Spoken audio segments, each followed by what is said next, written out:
Dani Ramírez y bienvenidos al Radar de las Noticias. El día de hoy les hablaremos de lo que está sucediendo en la Reforma y la Contrarreforma. Estos son algunos de los temas en los que trataremos el día de hoy. El Concilio de Trento, la importancia de la reforma en la educación y la cultura y el movimiento reformista. Enseguida nos vamos a enlazar con nuestra reportera Abril, que nos hablará sobre el tema. Hola Abril, ¿qué tal? Buen día. Buen día, Idalí. Pues el día de hoy me encuentro en Alemania, donde debido al distanciamiento del Vaticano con los reinos del norte de Europa, hace unos días Martín Lutero publicó 95 tesis en la puerta de una iglesia en contra del Papa y la religión. Lutero está siendo perseguido, pues fue condenado a muerte, pero lo único que se sabe hasta el momento es que está refugiado. Melanchthon, discípulo de Lutero, publicó los principios de la protesta de Lutero en la que se exige que el fiel tiene derecho a interpretar la Biblia. El sacerdote tiene que ser un guía espiritual, no un mediador entre Dios y el fiel. La eliminación del clero y el celibato y la aceptación de la Biblia y no del Papa. En los países protestantes se está dando una transformación e impulso cultural con mayor libertad. Ahora, los reinos que apoyan al Vaticano lanzaron una contrarreforma en el Silicio de Trento. Fijan los principios de la Iglesia, que comienza a llamarse a sí misma Iglesia Católica. En la contrarreforma se establece que no habrá interpretación del fiel a la Biblia. El dogma está dictado por el Papa. Los sacerdotes tienen poder sobre los fieles y el celibato es obligatorio. También la Santa Inquisición castigará a todo aquel que se considere hereje. Durante esto se están desatando guerras civiles en toda Europa y el Vaticano está perdiendo poder. La separación de la fe y el conocimiento de lo político, lo social, lo económico y lo cultural está dando excelentes resultados. Hasta aquí mi reporte, Idalí, regresamos al estudio. Gracias por tu información, buen día.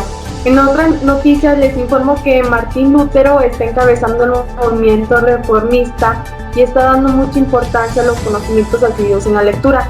Debido a la interpretación personal de la Biblia en la que el sacerdote o el pastor eran el guía, por esto es que es importante que todos sepan leer. Otras cosas que están sucediendo son las indulgencias y los castigos que están pasando por los pecados cometidos, lo que indica que cuando se comete un pecado, se confiesa ante un sacerdote y el confesado deberá realizar una penitencia para ganarse el perdón. Lo que hace la indulgencia es permitir eliminar la penitencia o el castigo, como las agresiones físicas con látigos de cuero o clavos, o en medio de la vía económica.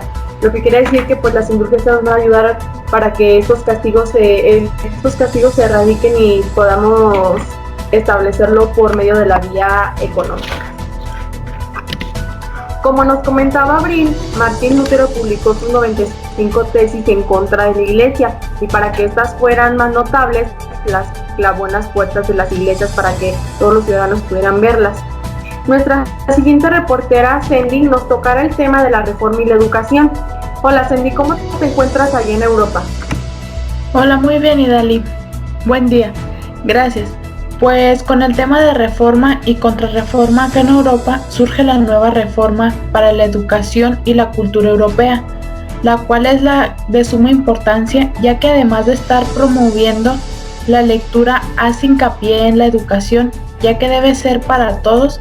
Asimismo, un rasgo distintivo que trae esta reforma y es muy importante en el trabajo, y que es una forma de acercarse a Dios. Muy importante mencionar también fue el énfasis de impartir una enseñanza de letras y de todas las disciplinas de lenguas vernáculas, porque Lutero y los reformistas quieren que cambie la reforma en la que se imparte el conocimiento, ya que desde los romanos aprendieron y tenían su tradición en conocimientos de una sola lengua de prestigio. Entonces lo que buscan los reformistas es que el conocimiento de la Biblia se puede tener mejor si está traducida en todas las lenguas europeas, porque así se facilita su conocimiento. Esto es todo de mi parte. Buen día. Volvemos contigo, Idalí. Muy interesante tu reporte, Seni. Muchas gracias.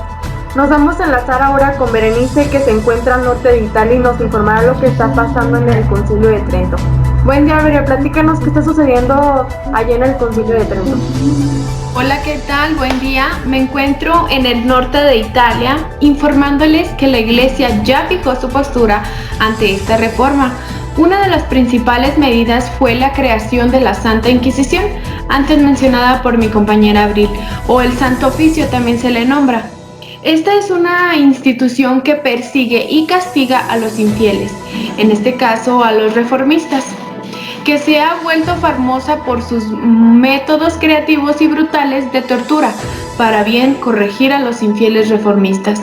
Además de esto, se creó el Index.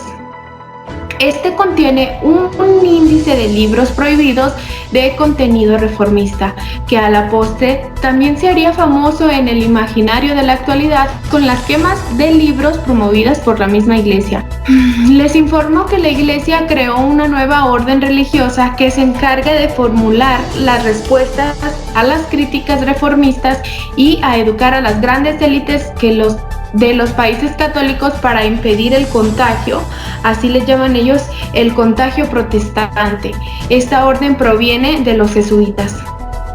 El concilio también promueve la reorganización de las escuelas para evitar la expansión reformista en los países que todavía son mayormente católicos, como España, como Francia y también pues acá donde me encuentro, en Italia.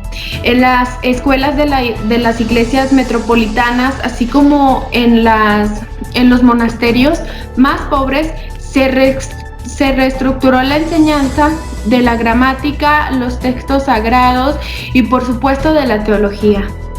Además, los obispos son los que se van a encargar de controlar la contrarreforma de las escuelas, por lo que estos adquirieron mayor relevancia en los países católicos antes mencionados.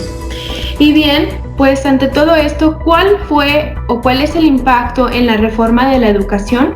Pues sin duda esto causó un gran impacto, pues al poner énfasis en la importancia de la lectura en las lenguas vernáculas, logró que la educación se volviera más democrática.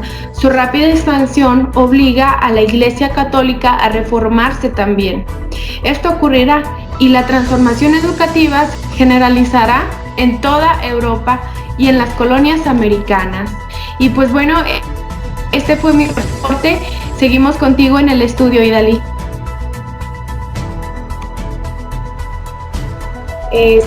Muchas gracias por mantenernos informados, Bere.